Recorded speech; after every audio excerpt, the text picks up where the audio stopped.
Righty, we are back with the post-game show to get you in the know. This is Ethan from the know, and Saints tried to make a comeback, didn't quite do what we needed them to do. Falls to the Lions 33 to 28. There were a couple of opportunities towards the end of the game there where the defense could have potentially gave the offense the ball back, but too little, too late. After going down 21 to 0, and what felt like the first 3 minutes of the game was really like the first 8 minutes. But still, very early down 21 nothing after some Saints miscues and errors. And, the Lions even had some miscues. First play of the game was a false start and a fumbled snap. False start negated the fumbled snap, but nonetheless, Laporta, who was everywhere for the Lions, was there on top of the ball to save the fumble that didn't happen. Either way, the Saints fall now to 5-7 and 2-3 at home.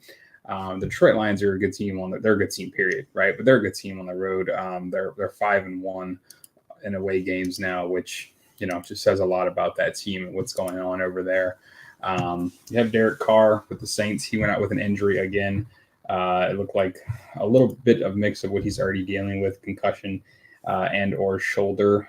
More to come on that, but that's where we're at right now with that injury. He did walk off the field, walk to the locker room by himself, which is a good sign.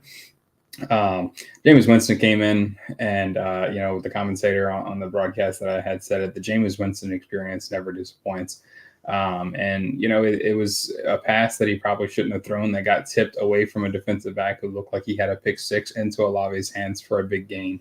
That's just kind of the type of football that Winston plays very often. I don't think Jameis Winston is going to play a lot of winning football at this point in his career, but if nothing else, Jameis Winston gives people hope. There was plenty of tweets, jokes, and comments going around that buckle up for the Jameis experience because he's either going to bring this back or send it into send it into the dump on fire kind of thing. And that's just what I think the league has come to expect from Jameis Winston. But either way, looking around the league, we talked about the Houston-Denver game earlier, and Houston ends Denver's 5-game winning streak. And despite losing Tank Dell, which is a big hit for Houston, Tank was having a phenomenal season this far, along with C.J. Stroud, two young guys just turned it up there in Houston. But Houston won that game 22-7. Atlanta did not put up much of a fight, but they still won the fight against the Jets 13-8. So Atlanta will remain at the top of the NFC South. And at this point, it looks like any team in the NFC South is going to have a hard time taking that spot away from them purely because they're 3-0 in the division, which is going to help later in the season when things are still pretty tight, is what it seems like is going to happen. Carolina and Tampa Bay are currently playing at this moment. Score is 7-0. Carolina has the ball in their own territory, so not really looking to score at this moment. Other than that, AK, big day for him, all over the place, passing and run game. You could tell just the way he was kind of like throwing his bodies into defenders, trying to get that extra yard. AK came in with different intentions, a different mindset, and he came in to prove that he was going to put it all out there, and I think that's what you want a leader to do. We mentioned in the pregame again that Derek Carr made some comments that you don't want to hear from your leader. I understand his frustration. I understand people are booing him in his own stadium. I understand that he's getting probably just as frustrated as we are with his lack of production in the red zone, lack of wins, lack of positive things. But nonetheless, you just don't want to hear it from your leader. And at the end of the day, Alvin Kamara was very honest, very upfront, saying they don't have an identity. Dennis Allen, again, he made the comment that you'll have to go ask Alvin, and made some excuse about how they're explosive outside of the red zone, which, 400 yards, 500 yards, it doesn't matter how many yards you put up. Explosive doesn't matter unless you're winning games.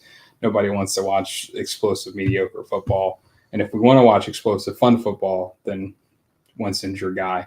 And that's just kind of how it is with the Saints right now. They're not going to make a change unless something's going on with Derek Carr long term. Which, again, last week I said that The Falcons winning the NFC South could be a blessing because, they'll hang on to the coaching staff, they'll hang on to the upper management and things like that. If they win the NFC South and get into the playoffs, it'll feel like a win of a season for them, and it'll give the Saints a little bit of a chance in the future to continue to dominate the NFC South like they did in the years that Drew Brees was here. But other than that, we did have a hit on the tight end was right. Dave wanted Juwan Johnson, Taysom Hill. Juwan was kind of the sneaky pick. Taysom was the pick.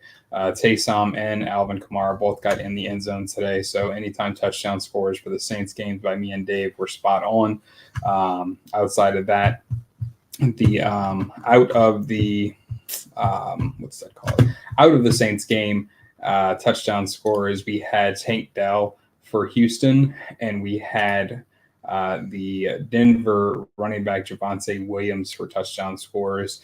Oddly enough, Russell Wilson was running his butt off and wound up getting a rushing touchdown himself. Javonte Williams did not get that rushing touchdown.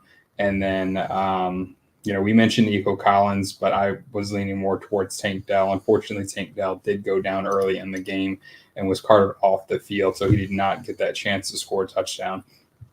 But either way, Saints have to find a way to figure something out. You can tell that the fan base is getting tired of the same things, the same responses, the same excuses, the same everything week after week. This game shouldn't have been as close as it was with Detroit. When that game started 21-0, we tweeted out, this may be the game that we need. And that was just in response to something needs to change. And until you get embarrassed, nothing is going to change. I don't quite know if the coaching staff we have right now has that pure desire. We talked about the Sean Payton, the Bill Belichick's, the Pete's over there in Seattle. Those guys just want to win, and they're going to do whatever it takes. They're going to fire people. They're going to look for a new quarterback. They're going to make changes. Bill Belichick even, I think, fired his own son at one point.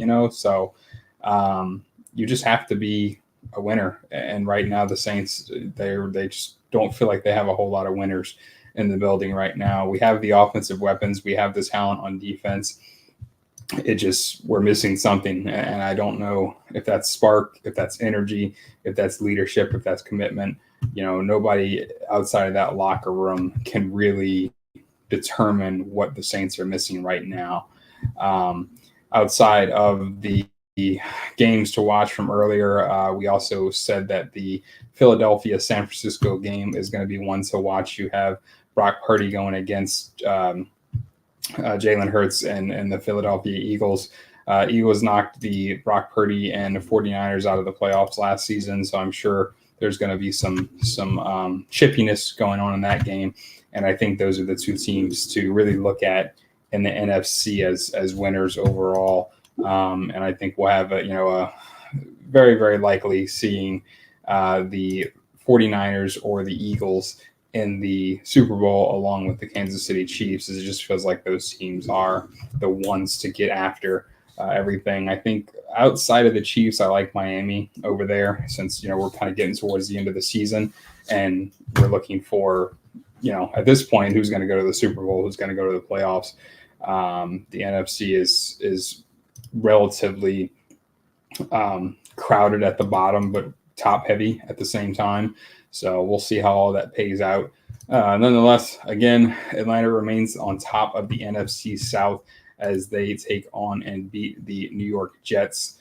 They go to 6-6, I believe. And again, they are undefeated in the NFC South division. So you're just looking at, unfortunately, a very, very, very uphill battle for the Saints and company for the foreseeable future.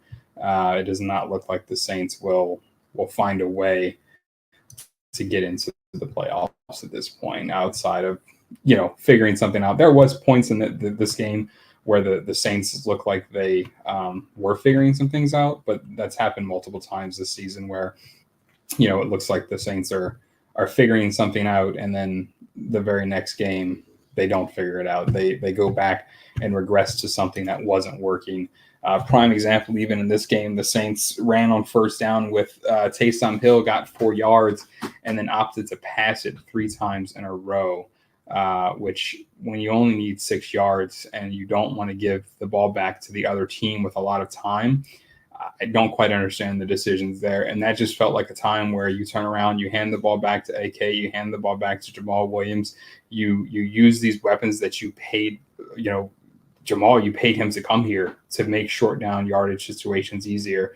AK, you pay him to be a superstar, and he is a superstar. And you pay, Taysom Hill that extra money to be your third string quarterback, but also your Swiss Army knife.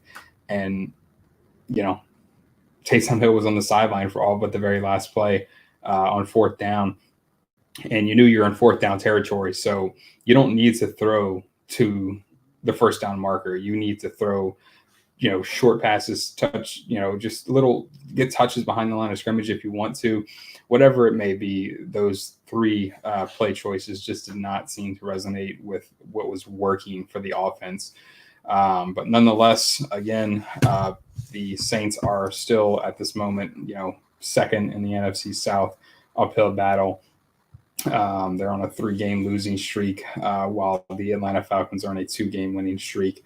And it just does not bode well for the rest of the season for the Saints. But nonetheless, we will be here week after week with pre- and post-game shows. Also be on the lookout for our preview and our recap that's on our website, www.theknow.com. And make sure you follow us everywhere on socials at Be in the Know. Again, Ethan Myers with The Know. This is the show to get you in the know. Tune in next week, and we'll see you around.